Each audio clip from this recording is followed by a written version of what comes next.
how do you reconcile that tension then? Like, how would it have been better to have addressed this country that was fragmented in a way Yeah, that dealt with the sovereignty issue, and also right. not everyone's going to agree. So how do you sort through that?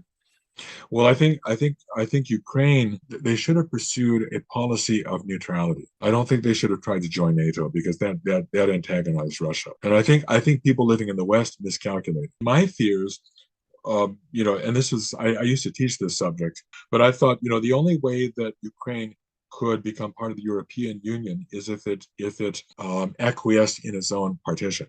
Mm-hmm. Mm-hmm. Which I didn't think was a very good idea because partitions, my relatives on my dad's side have personal experience with partitions and being on the wrong side of the border and having Yeah. to having to flee and become refugees. So that's something I'm not a fan of partitions. This is what happened when India and Pakistan were partitioned back in 1947. Just huge numbers of people died as a result of that. It was a very just a horrific event that took place. This partitioning of the old Indian Raj into India and Pakistan, it just left huge numbers of people on the wrong side of the borders and subject to reprisals. And it was just a horribly vicious thing. Putin seems to want to restore the Soviet Union, and what does that specifically mean? But it does imply Yeah, that Ukraine is just one piece of more to come. yeah. But is that oversimplifying it? Well, it's he does want to restore.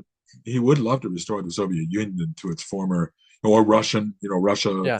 Federation, or whatever he wants to call it, to its former borders.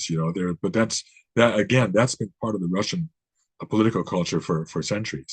This Yeah. idea of expanding to try to neutralize one's potentially aggressive neighbors. Yeah. And there it is true. I mean, twice in the 20th century, Russia was invaded from Germany. Yeah. And Russians have long, and in the 19th century, it was from Napoleon.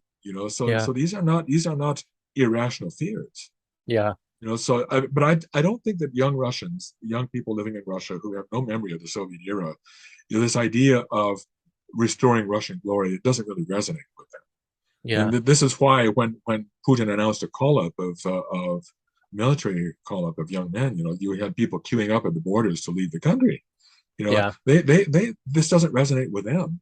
He's an old man. Putin is an old man now, his late 60s, and wants to try to restore Russia to its greatness. This is something that may have resonate with older Russians, perhaps, but young people, they have no memory of that. They don't really care. Mm. So in that sense, there's a legacy component that's tied into this that's fading quickly. I think so. Yes.